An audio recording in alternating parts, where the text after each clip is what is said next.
everyone. I'm Donna Bush with your CIG-TV News Brief on this Monday.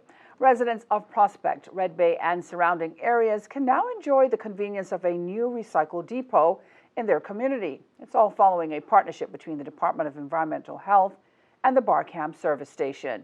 The new recycle depot facilitates the collection of type 1 and 2 plastics, mixed paper and cardboard, metal and aluminum cans, as well as glass bottles and jars. Members of the public are urged to drop off only clean items and to remove plastic bags before placing them into the recycling containers. Recycling containers will be emptied on a daily basis.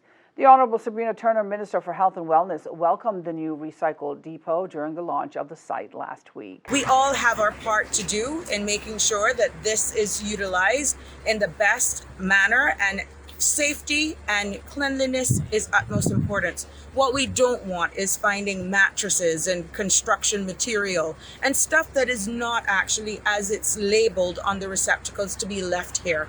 There's a place for all of those, but I'm appealing to the residents to use this facility for its purpose, and by extension, we're looking forward at adding more receptacles in the various electoral districts in the coming months. To find out more about recycling bin locations provided by the Department of Environmental Health, you can go online to deh.gov.ky. Well, the Cayman-made kids' health and hygiene video has been translated into Arabic and has made its way to Iraq. Local Redcross officials tell us that the pre-meeting of the Cayman Islands' National Emergency Operations Center back in early March of last year, the Cayman Islands Red Cross continued to serve in its role as an advocate for the islands' children, proposing and spearheading the project tasked with the creation and dissemination of key health and safety messages for children as COVID-19 reached Cayman's shores. Now, the Red Cross collaborated with longtime partners, Sands Creative Studios, to develop a health and hygiene video for preschool and elementary school children featuring Bobo the green turtle and TeeDee the blue iguana. The characters, created by Ben Hudson and Mari Abe, promotes Caymanian heritage, history, and culture to children and adults in the Cayman Islands. The final video and accompanying lesson plan was made available free of cost to schools in the Cayman Islands, across the region and the United States, and was heavily circulated by the local Red Cross via its social media accounts.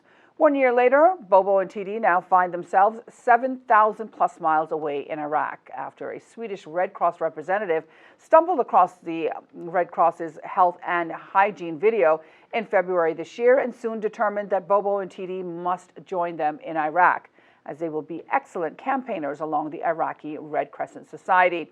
Now, the rest, they say, is history, as the video has been translated into Arabic and is used as a tool for Iraqi children. CIRC Deputy Director Carolina Herrera says, given the fact that we had already used these characters successfully in the past to disseminate educational information in a child-friendly, age-appropriate way, we were certain that we could do the same again, this time focusing on key hygiene messages to prevent the spread of COVID-19.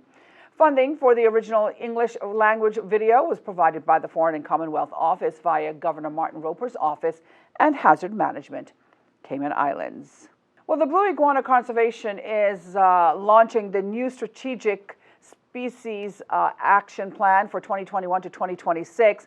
Now, a document that outlines all necessary objectives to help conserve Grand Cayman's most iconic reptile species. Big project manager Luke Harden explains, based on the expert evaluation of the best scientific knowledge available to date, this plan represents the current understanding of the challenges for future conservation efforts and the primary actions needed to work towards long-term success.